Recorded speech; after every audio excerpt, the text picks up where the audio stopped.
Well, they call them the cardiac Cuse for a reason. 1 week ago today, Syracuse men's basketball got its biggest victory of the year over number 7 North Carolina. On Saturday, arguably the worst loss of the season on the road against one of the bottom dwellers of the ACC in Georgia Tech. Tonight, against a very good NC State team, the Orange come out on top. 87-83 in a nail-biter. A first half that was dominated by the Cuse. A second half where they almost lost it, but that's just the cardiac Cuse. That's what they're going to do. We'll break it all down here on Orange Press Pass. Our Phil Galati will join us live from Raleigh. You don't want to go anywhere. Orange Press Pass starts right now.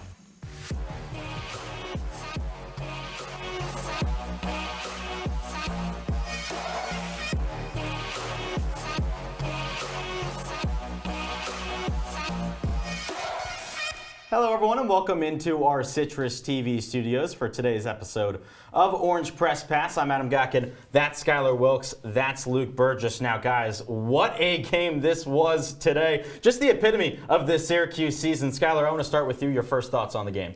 What happened, Adam? That's my first thought. Simple as that. Syracuse seemed like it had it all locked away. The win was easy. It was right there for the taking, but then a second half collapse, and NC State comes all the way back, took the lead at one point in the second half. That has been all too common for Syracuse this season. Yeah, Adam, you kind of took the words right out of my mouth, honestly, because I'm just not surprised at the ways that this game has gone. You look back at that UNC win that you mentioned a moment ago. You also look at that Louisville win, where it was essentially just a shootout down the line. Syracuse has not done a good job of keeping in these games and really, I guess, playing with the lead in an efficient way. And that was kind of the theme again tonight. They blow what was really a phenomenal first half. Well, we've told you guys the themes and the overarching storylines, but why wait any longer? Let's get straight into today's highlights. The Orange have struggled mightily in the state of North Carolina this season. 0-3 with 3 blowout losses to Duke, North Carolina, and Wake Forest. But get it going early with Chris Bell in the corner, and you'll see this as a trend. 24 points in the first half for the sophomore, and he has said all year long that it's all about confidence. He had that mojo today, knocks down another one there. First 6 points, and hey, I mean, why not another? First 9 points of the game, Chris Bell on fire early. He had 8 3-pointers in the first half alone, but hey, NC State wasn't going to go down easy. DJ Horn, he made that 3. He went 3 for 3 from deep in the first half and had 21 points. Everyone was going off in this game, especially this guy, Quadier Copeland, efficient as ever. 5 for 5 from the field in the first half, and he made it done fancy, but, you know, he got it in the hoop at the end of the day. That's what's important. And J.J. Starling, he's been exceptional ever since that first NC State game. Knocks down the mid-range jumper there. But the Wolfpack out of the half started off strong. That's Mohamed Diarra with the slam and 1. And then you see here, Ben Middlebrooks gets the offensive rebound and the putback. He was kind of the silent assassin in this game. 10 rebounds, 6 of them on the offensive end. DJ Burns, haven't heard much of him. He's known for his scoring, also can feed like that. Great assists. Now, here we see the scoring. He has over 50 pounds on Malik Brown, turns around, puts it in, and Judah Mintz, we haven't even said his name yet. Here he is right now. No points in the first half, 15 in the second. A huge part in the Cuse's victory, and Quadier Copeland puts the icing on the cake. 2 free throws at the end. The Orange come out victorious. 25 points for Quadier, a career high. Syracuse wins it 87-83.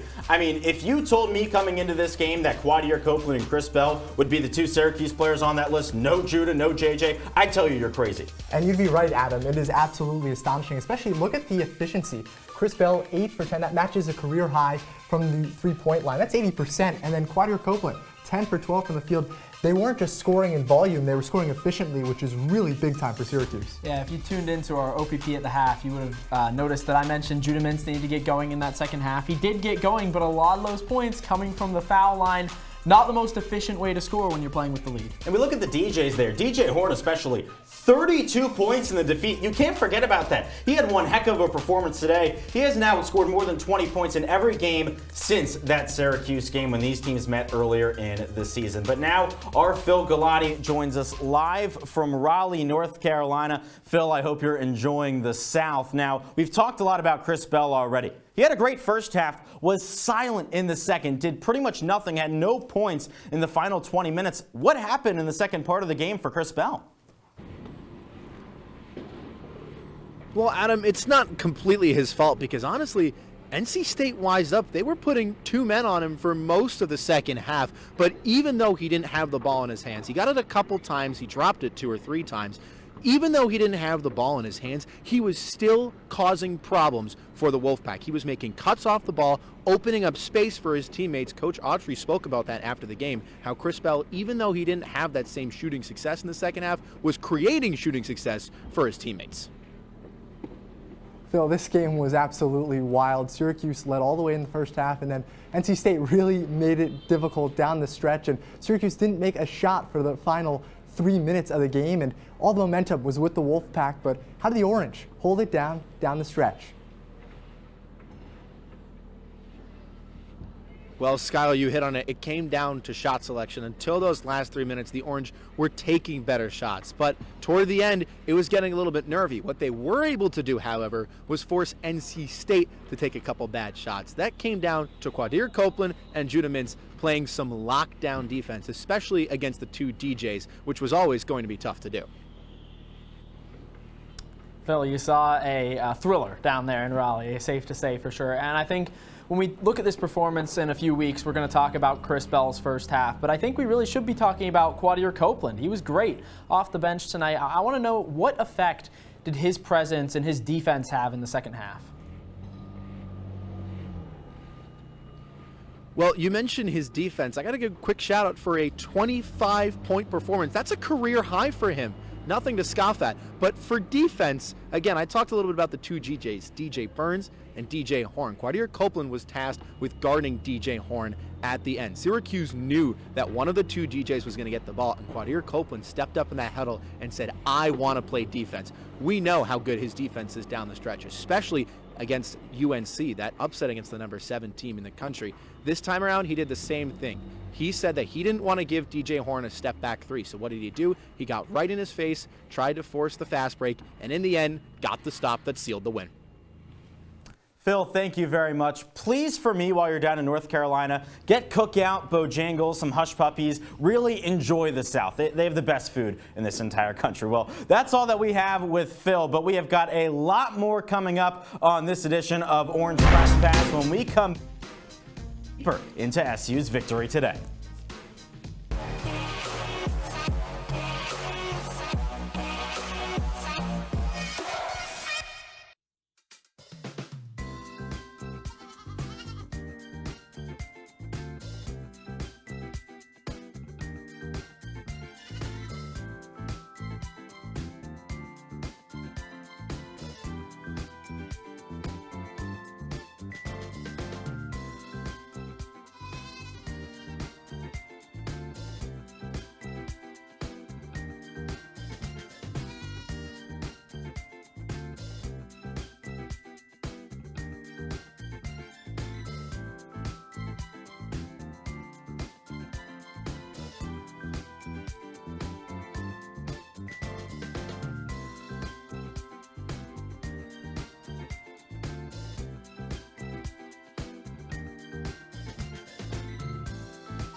Welcome back into our CitrusTV studios. Adam Gotkin, Skyler Wilkes, Luke Burgess with you, breaking down Syracuse's 87-83 win over NC State. Now, we talked a lot about him at the start of this show. Chris Bell had an exceptional first half performance.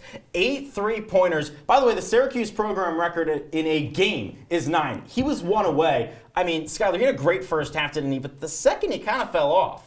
Well, you got to give a lot of credit to the NC State defense. They really created a great plan at the break to isolate him and take him out of the game entirely. It just took 2 shots the entire second half. Luke, we were looking at each other during the first half, and he was totally confident. He was getting open looks, and he was making them. But in that second half, the shot selection decreased, and he just wasn't playing like the Chris Bell we saw in that first half. Yeah, and we mentioned the confidence factor of it, right? I think confidence right now is just too big of a thing for Chris Bell, whether it's a positive or a negative. The highs are too high, the lows are too low. When he's going great, yeah, he can make 8 3-pointers in a row to start the half. But then we see that second half, the defense tightens up a little bit, and he's not doing a whole lot at all. So I think that right now, Chris Bell needs to find that happy medium. That's where he's going to succeed, because he's obviously got a phenomenal shot.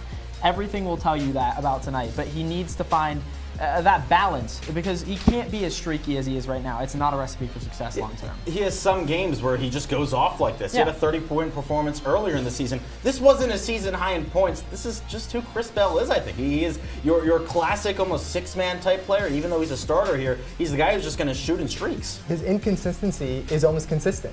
That's the best way to describe it. It's a great way to describe it, because right now he doesn't seem to have the recipe to get over those bad nights. When things go bad, and Coach Autry's talked about it numerous times, he needs to hit shots early to have confidence. If he doesn't do that, then he's kind of lost for the rest of the way. And I think that was kind of the opposite of what we saw tonight, but we've seen it too much in big games. And Chris Bell is basically this entire Syracuse team, if we look at this season, consistently inconsistent, especially that today. In the first half, they outscore NC State by 15 points, and of course it ends just a 4-point game. I mean, this second half collapses, just continues to be a streak. It's been just as consistent as Chris Bell's inconsistency. Out-rebounded by 5, outscored by 23. It was just not a great look by the Orange. You know, they looked lost on offense, right? Chris Bell was getting all those open looks in the first half, and Judah Mintz was non-existent in that first half. Yeah, he picked it up, but he wasn't scoring at the volume that they're used to seeing from him. And J.J. Starling was making shots as well. But again, NC State just really clamped it down and made it hard for Syracuse to move the ball around. And when you're getting dominated on the boards like that, Malik Brown wasn't producing, it's easy to shut down this Orange offense. Yeah, slashing for Judah Mintz is obviously second nature, but 4 for 11 from the field is just inexplicable and kind of unexcusable, honestly, because that's your guy that you go to for that consistency. And you look at the Orange shooting over 60% from the field in the first half, and then dropping all the way down to 39% in the second half. And once again, going back to the Chris Bell discussion we had just a moment ago, they need to find that happy medium, because it's okay to be really good sometimes, but your lows need to be a little bit higher than this to get over the hump, because the ACC is obviously a great conference, very competitive, and that's the issue for this team right now. It's crazy to say, but you see it up there, a win over NC State the first time. They lost the second half there by 11. So this is what we see. Yeah. Syracuse just needs to play great first halves and hope that they don't give up too many points in the second half. Now, we've talked a lot of Orange to start this show, but there's another team. There's the Wolfpack right there. So let's dive a little bit more into NC State and its star player, DJ Horne. He has been incredible lately. Now, 6 straight games with over 20 points. He did that just 5 times in the first 20 games. He's making a case to be maybe a first-team All-ACC guy at this point. Oh, for sure, Adam. And you talk about Chris Bell not reaching a career high today. It wasn't a career high for DJ Horne either. He actually scored 34 back at Illinois State in 2021. The guy is a bucket, it's no doubt about it. And he was just finding his rhythm, 6 for 8 from 3. And Syracuse just couldn't guard him. I mean, he was hitting tough shots, but he has more of that consistency that the Orange need out of Chris Bell. Shot selection was there, and yeah, he was a little off in the second half. Scored 21 in the first compared to 11 in the second.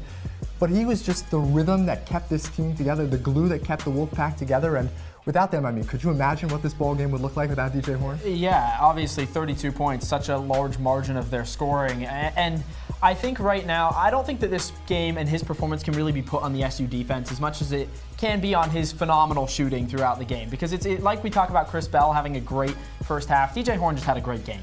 And sometimes that's what happens. It's what happened tonight. And obviously, NC State doesn't come away with the win, but I think that this is definitely a guy to anchor this offense for the remainder of the season, no matter how far they go. All right, so we've talked a lot about Chris Bell. We've talked a lot about DJ Horne, but he's not going to be our Orange Press Class Player of the Game. That's going to be someone else, and we'll let Coach Autry tell you who.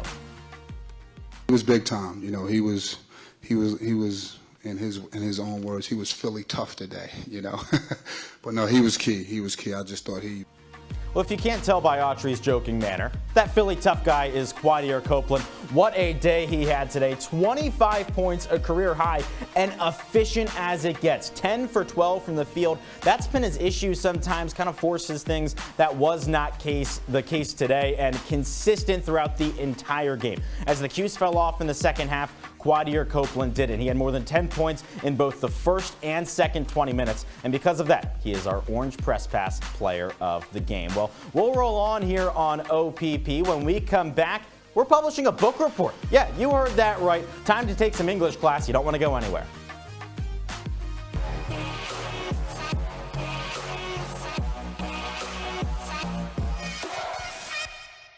Welcome to my house.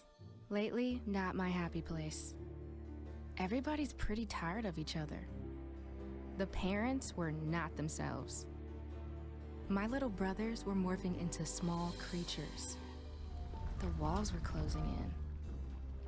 Clearly, a case of too much family, too close, 24/7.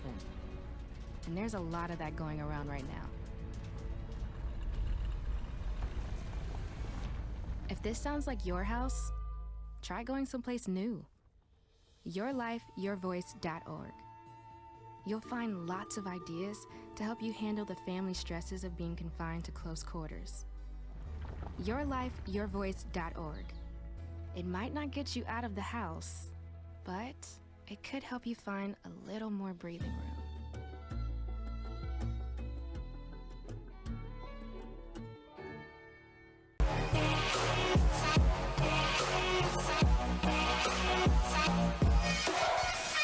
Welcome back into our CitrusTV studios for Orange Press Pass. I'm Adam Gotkin. That's Skyler Wilkes. That's Luke Burgess. Now, guys, are you great students in school? Not really. I try to be, Yeah, but it doesn't always work out. I'm not, to be honest. And someplace I really struggle a lot of times is book reports. I'm not very good at reading, so let's let you guys do it. We'll have the Orange Press Pass book report going through the entire season. The season is our book. And we'll go through all the different parts of the book. So, Skyler, I'll start with you. What's your rising action, the beginning of this Syracuse story? I'm taking a more unique angle on it, but by the way, I just want to say the book, if you were documenting the Syracuse season, would be an absolute roller coaster. You wouldn't be able to put the book down. But it starts off with Duke, the first real test of the season for Syracuse. And, you know, it started off looking really good. The Orange were in it in the first half, down by 2 points. And then the second half, it just all went away. Much like today, outscored by 18. Duke went, 0 for 9 in the first half from 3, and then went 8 for 8 in the second half. Syracuse got good production out of Judah Mintz and J.J. Starling, but the rest of the team just disappeared, and Duke really looked like the Duke that we're used to seeing in college basketball. Yeah, they shot the lights out in the second half. That was the difference in that game. But moving to my rising action, Skyler, I never really liked learning about this stuff. I can't lie to you. I like the entertainment factor. I'm here for the value. I'm here for the page turner. I want to see what's on the next page. That was the LSU game for Syracuse. They played a really great game. Judah Mintz set his career high in points in that game, but there were worrying signs early on, a little bit of foreshadowing, you could say. And I think that comes. Yeah, well, I was very good at English. I wasn't a math guy by any means. But what you saw in this game was the field goal percentages between Syracuse and LSU were almost identical. But what wasn't good was the three-point shooting for LSU. They shot 9% from beyond the arc. And somehow the field goal percentages are almost identical. So that was a worrying sign because they're giving up that many shots inside the arc. What's going to happen down the line? Well, Syracuse fans know what's happened down the line, but this was something maybe, sounding the alarm bells a little bit early in the season.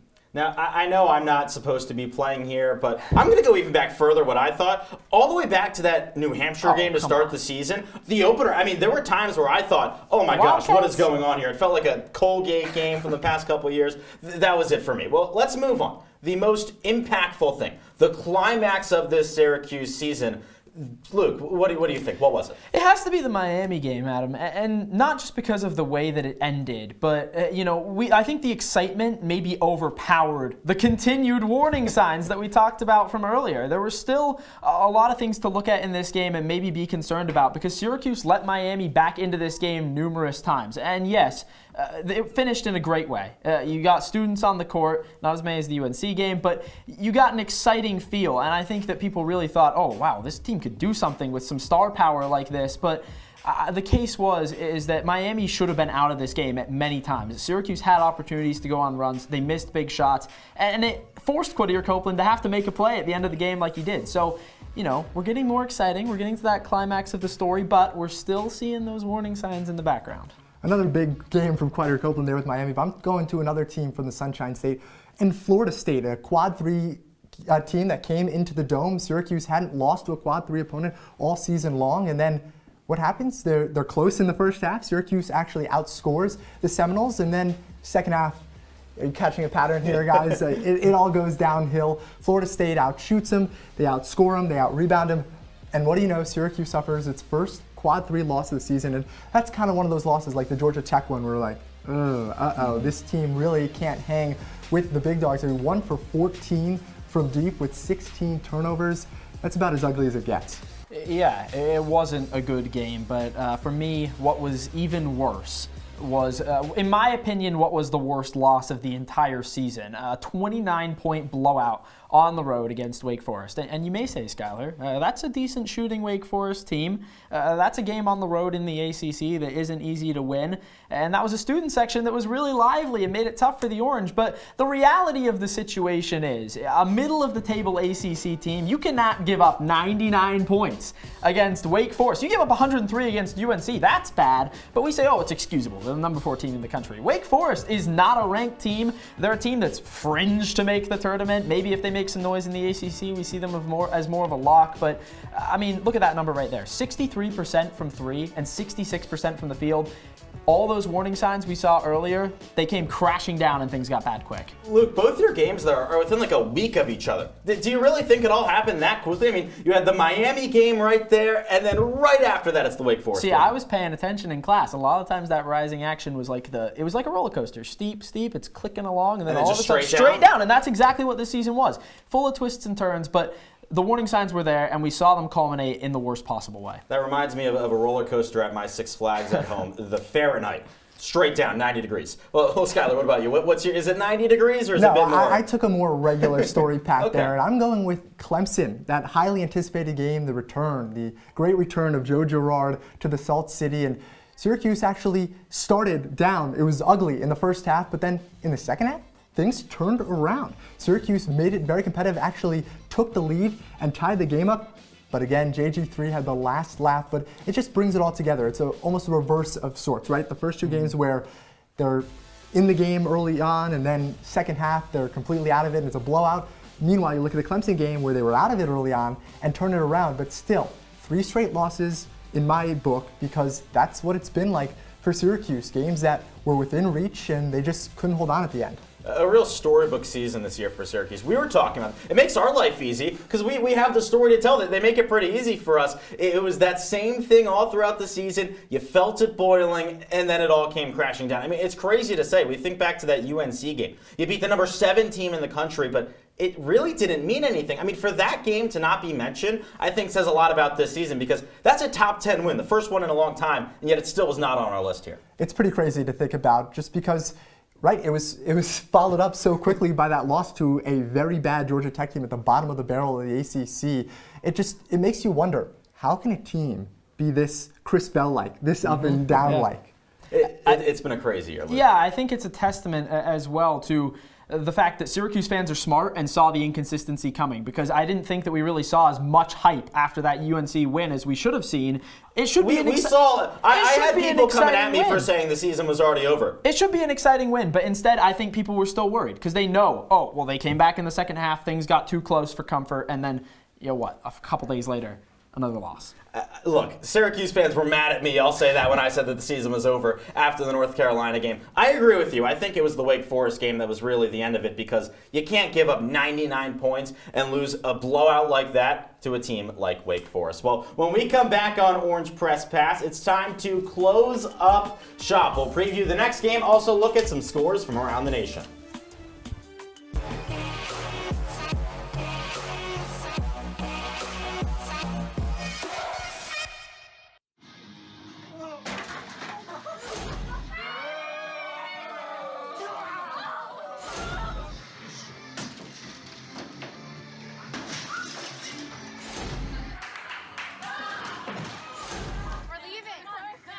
Most party fouls are pretty dumb.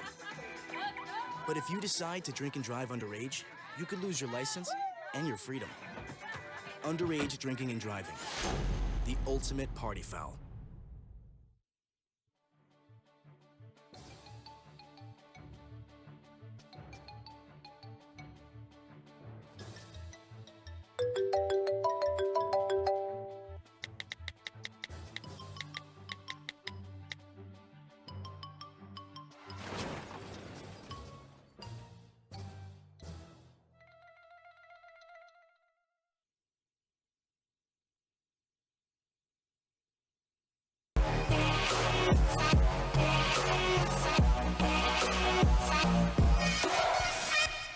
Adam Gotkin, Skyler, Wilkes, Luke Burgess with you as we close up shop on Orange Press Pass after Syracuse's 87-83 win over NC State. But let's take a quick break from talking SU and take a look at some other scores from around the NCAA on another Super Tuesday. And you got to look left side middle. The #1 team in the country, UConn, falls on the road, and not just falls, gets dominated by Creighton 85-66. That's absolutely astonishing. I mean, obviously a ranked Blue Jays team, but to lose like that, UConn had been on a 14-game winning streak. I don't think anyone was expecting that outcome. 14-game winning streak and 14 threes for the Blue Jays in that win. And as you mentioned, yeah, shocking. Also shocking, Pitt and Wake Forest.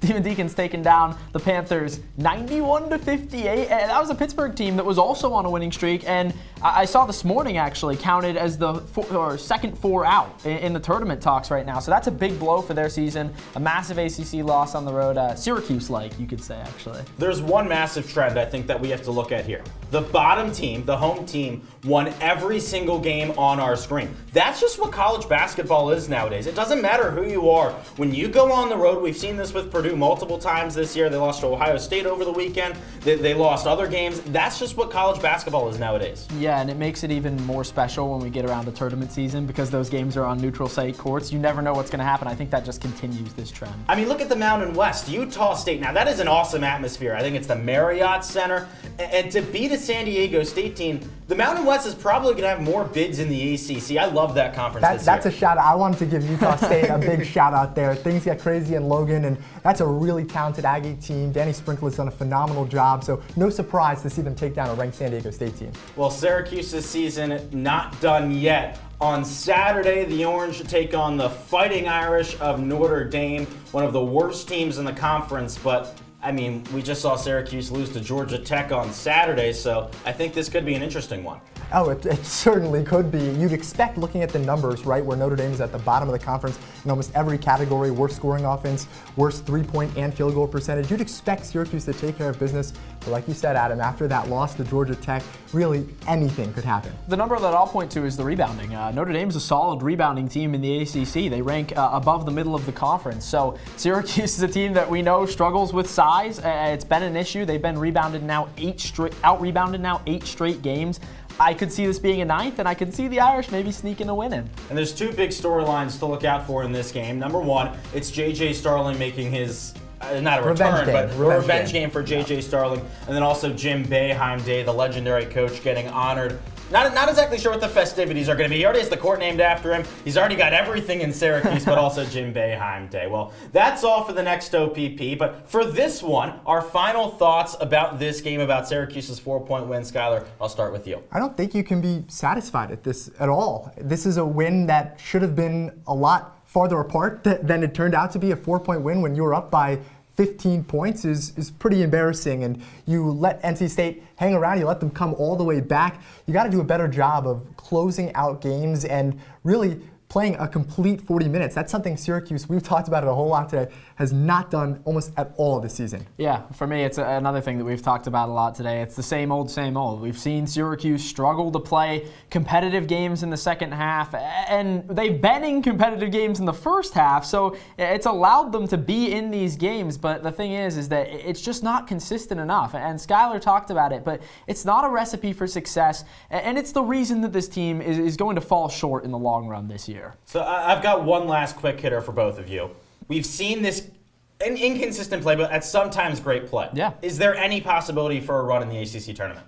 I don't see it happening because this team, yeah, you can say, oh, they beat UNC. This team is really capable. But when you have those ups and downs, you know, March and the tournament time is all about consistency and who can go on those stretches of games where you win a lot, and Syracuse has not shown that capability whatsoever. Yeah, if you look at the teams that always have success in March, it's the teams that have that one thing to anchor onto, whether they have a very good defense or a very good rebounding squad. Syracuse doesn't have that anchor. They're so inconsistent, and that's why things are going to struggle down the line. Well, we'll see. Just 5 games to go. Thank you all so much for tuning in. For Luke Burgess, Skyler Wilkes, I'm Adam Gotkin. We'll see you next time on Orange Press Pass.